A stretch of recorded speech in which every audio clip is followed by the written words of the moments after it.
এমন একটি দোয়া রয়েছে, আমরা যদি শুধুমাত্র একবার পাঠ করতে পারি, রাসূলুল্লাহ সাল্লাল্লাহু আলাইহি সাল্লামের হাদিস প্রমাণ বহন করেন, আমাদের আমলনামার মধ্যে আল্লাহ পাক রব্বুল আলামিন 10 লক্ষ নেকি দিবেন, 10 লক্ষ গুনাহ ক্ষমা করে দিবেন, 10 লক্ষ ইজ্জত সম্মান বৃদ্ধি করে দিবেন।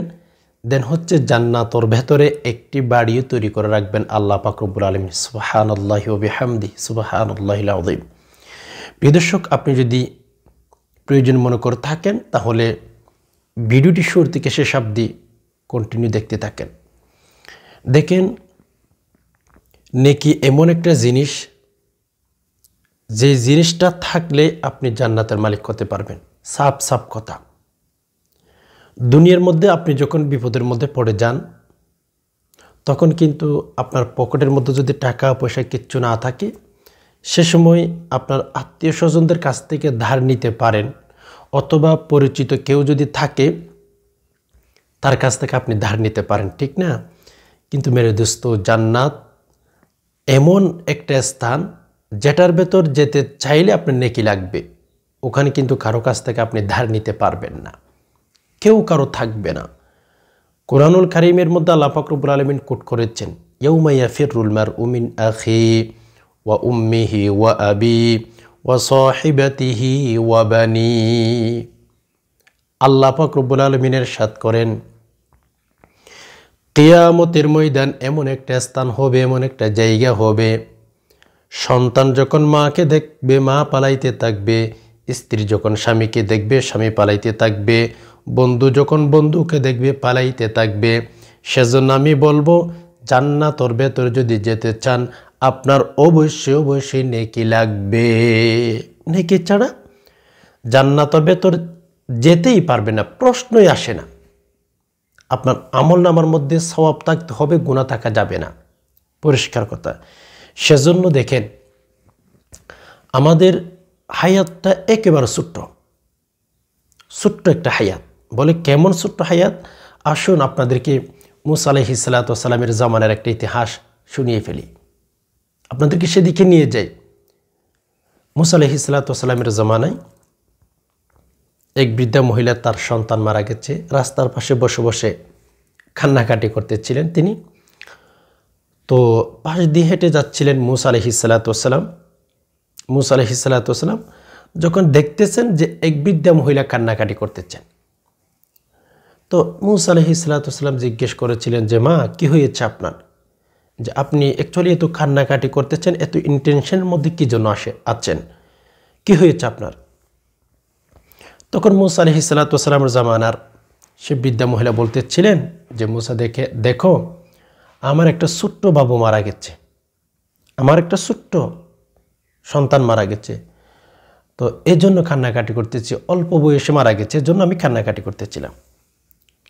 তো ওই যে বৃদ্ধা মহিলা কান্নাকাটি করতেছিলেন, ওই বৃদ্ধা মহিলার সন্তানের বয়স ছিল 350 বছর। হায়াতের কিতাবের ভেতরে এসেছে তার হায়াত ছিল 350 বছর।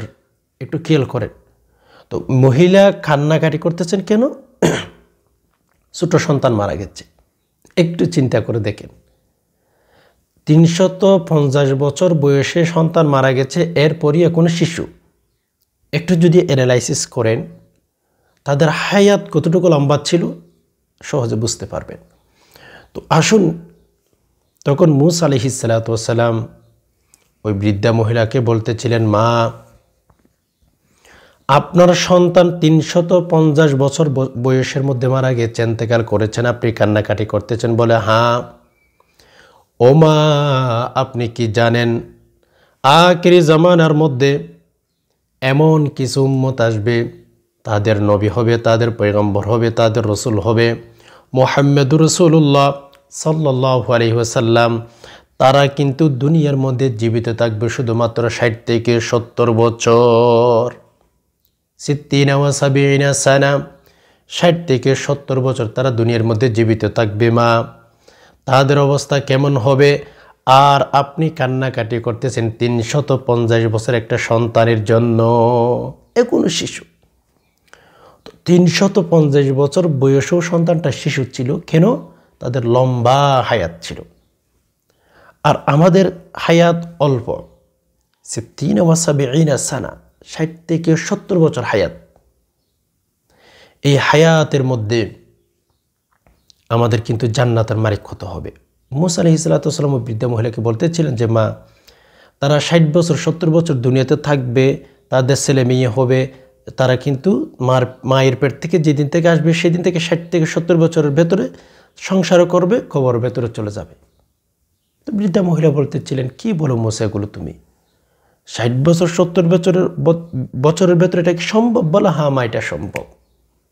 সম্মানিত দিনী ভাই বোন, আমরা যদি আমল করতে পারি, রবকে যদি দেখাইতে পারি যে মালিক আমি কিন্তু জান্নাত চাই, এই যে ছোট্ট একটা দোয়ার মধ্যে এত এত ফজিলত কেন আল্লাহ তাআলা আমাদেরকে দিয়েছেন। এই ফজিলতপূর্ণ দোয়া আমার মনে হয় না, আমার বিবেক, আমার শিক্ষা মনে হয় না যে কোনো উম্মতকে এরকম দোয়া দিয়েছেন।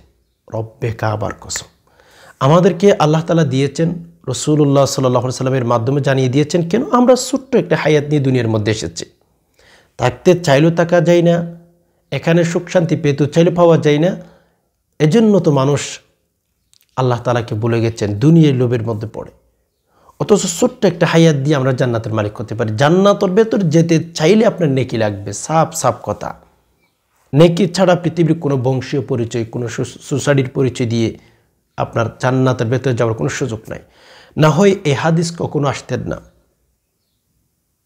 আম্মাজান ফাতেমা রাদিয়াল্লাহু তাআলা আনহাকে বলতেছিলেন, রাসূলুল্লাহ সাল্লাল্লাহু আলাইহি সাল্লাম নিজের মেয়ে ফাতেমা রাদিয়াল্লাহু তাআলা আনহাকে বলতেছিলেন, হে ফাতেমা শোনো, তুমি বসে থাকবা না, আমার পরিচয় দিয়ে কবরের মধ্যে শান্তিতে থাকতে পারবা, আমার পরিচয় দিয়ে তুমি জান্নাতের ভেতরে যেতে পারবা, সেটা যেন না হয় তোমার আমল নামা দেখিয়ে, তোমার আমল দেখে আল্লাহ পাক রব্বুল আলামিন যেন জান্নাতের ভেতর ঢোকার পারমিশন দিয়ে দেন, সেই রকম তোমার আমল করে যেতে হবে।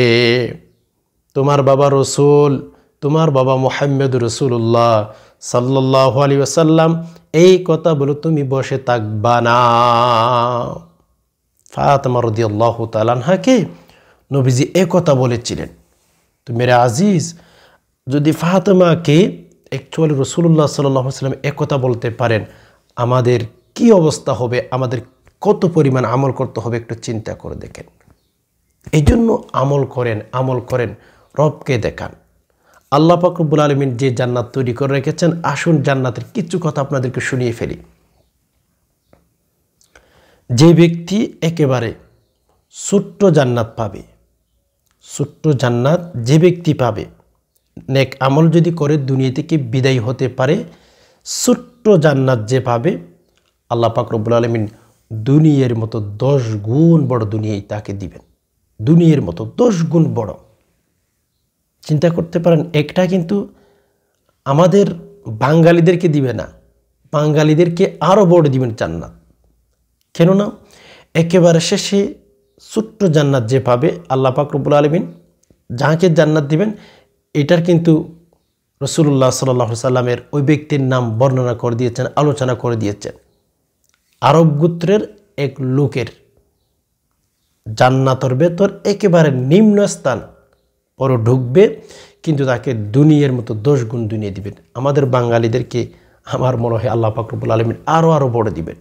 কেননা জান্নাতের ভেতর ছোট্ট জান্নাত যাকে দিবে, শেষে যে ঢুকবে তার নাম কিতাবের ভেতরে একেবারে স্পষ্টভাবে এসেছে। এজন্য আসুন আল্লাহ পাক রব্বুল আলামিন যেন আল্লাহ পাক যেন আমাদেরকে জান্নাত দিতে পারেন, আমল করার চেষ্টা করি। আমল ছাড়া কখনো জান্নাতে যাওয়া যাবে না। হায় হায়, যে হুরগুলো আল্লাহ তাআলা জান্নাতের ভেতর তৈরি করে রেখেছেন, এগুলো যদি পেতে চান মেরা আজিজ, আমল করতে হবে, নেক আমল করতে হবে। বলে কেমন হবে? আসলে একটু শুনিয়ে ফেলি আপনাদেরকে। জান্নাতের কোনো হুর যদি এক ফোঁটা তুতু যদি দুনিয়ার কোনো সমুদ্রের মধ্যে একটু নিক্ষেপ করে, সারা পৃথিবীর সমুদ্রের পানিগুলো মিষ্টি পরিণত হয়ে যাবে, মিষ্টি হয়ে যাবে, লবণাক্ত থাকবে না, সাধারণ পানি থাকবে না। আল্লাহু আকবার! এমন হুর আল্লাহ তাআলা আমাদের জন্য জান্নাতের ভেতরে তৈরি করে রেখেছেন। এমন কি আপনারা এখন প্রশ্ন করতে পারেন জান্নাতের ভেতর প্রতি ঘন্টায় কিন্তু 14 তারিখ হবে। আমাদের দেশে তো বছরে একবার আসে, ঠিক না? 14 তারিখ। জান্নাতের ভেতরে কিন্তু প্রতি ঘন্টায় 14 তারিখ হবে। আমাদের দেশের 14 তারিখ তো বছরে একবার আসে যদিও, কিন্তু সেখানেও দেখা যায় অনেক দুঃখ, অনেক প্রতারিত হয় মানুষ। না মেরে দোস্ত, 14 তারিখ কেন, এর চেয়ে আরও বেশি বেশি নিয়ামত আল্লাহ পাক রব্বুল আলামিন আপনার জন্য রেখেছেন, আমার জন্য রেখেছেন। কিন্তু রবকে আমল করে দেখাইতে হবে। জান্নাতের ভেতর যদি যেতেই চান, আপনার আমল থাকতে হবে। এর জন্য রাসূলুল্লাহ সাল্লাল্লাহু আলাইহি ওয়াসাল্লাম ছোট্ট ছোট্ট কিছু আমল শিখিয়ে দিয়েছেন, দোয়া শিখিয়ে দিয়েছেন। একবার পাঠ করলে দেখেন, একটু খেয়াল করেন, 10 লক্ষ নেকি দিবেন, 10 লক্ষ গুনাহ ক্ষমা করে দিবেন, 10 লক্ষ সম্মান বৃদ্ধি করে দিবেন, জান্নাতের ভেতর একটা বাড়িও তৈরি করে দিবেন। এই যে দোয়াটির কথা আমি আপনাদেরকে শেয়ার করব আজকে, এই দোয়াটির কথা সুনানে তিরমিজির মধ্যে এসেছে। আল্লাহু আকবার। 3428 নং হাদিসের মধ্যে যদি আপনারা খোলেন, সুনানে তিরমিজির মধ্যে স্পষ্ট হাদিসের কথা আপনি পাবেন। হাদিসটি উল্লেখ ওখানে রয়েছে।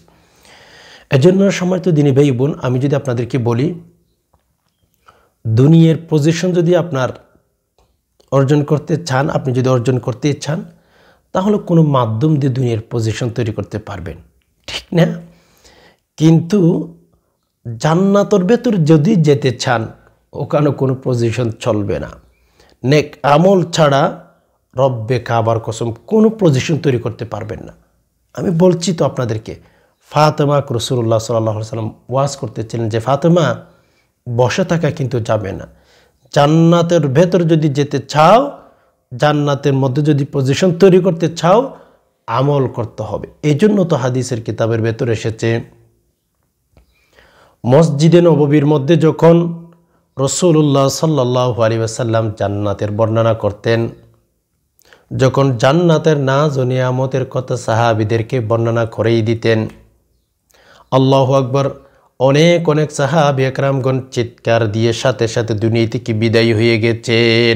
অনেক অনেক সাহাবী দুনিয়া থেকে বিদায় হয়ে গেছেন জান্নাতের আলোচনা শুনে, জান্নাতের বর্ণনা শুনে।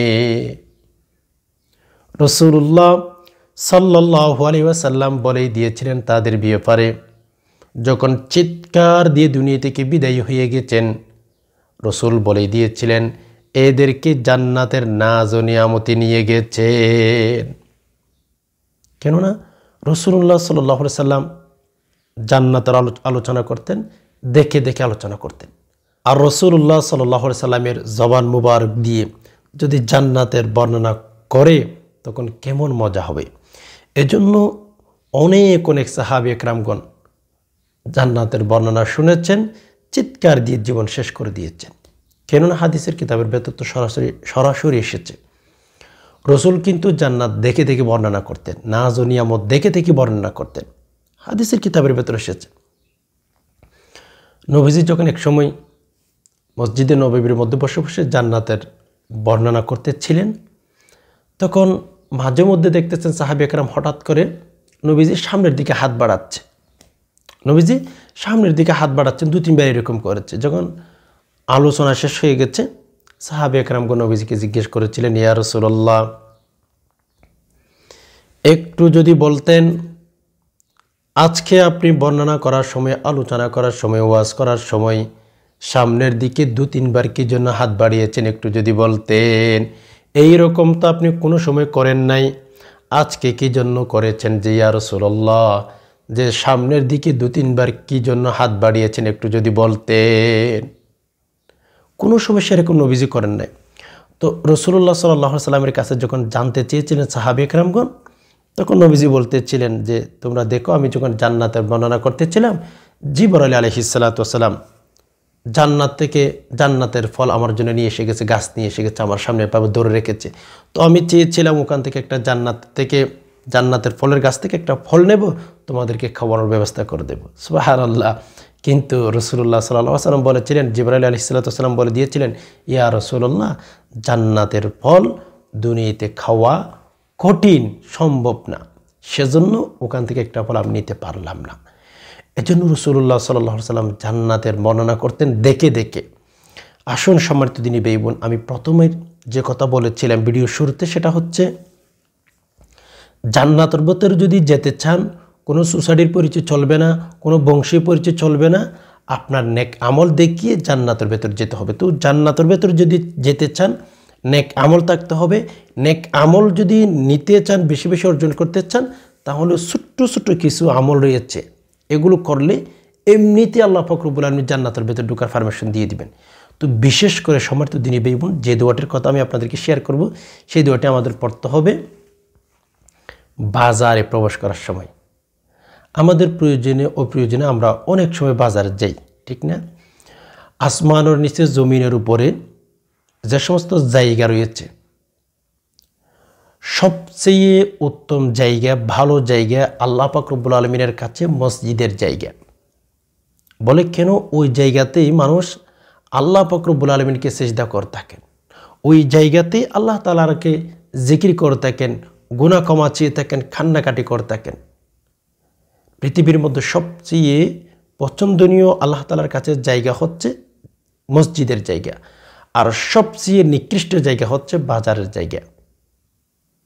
একথা কিন্তু রাসূলুল্লাহ সাল্লাল্লাহু আলাইহি সাল্লাম স্পষ্টভাবে হাদিসের মধ্যে উল্লেখ করে দিয়েছেন, আহাব্বুল বিলাদি ইলাল্লাহি মাসাজিদুহা ওয়া আবগাদুল বিলাদি ইলাল্লাহি আসওয়াকুহা।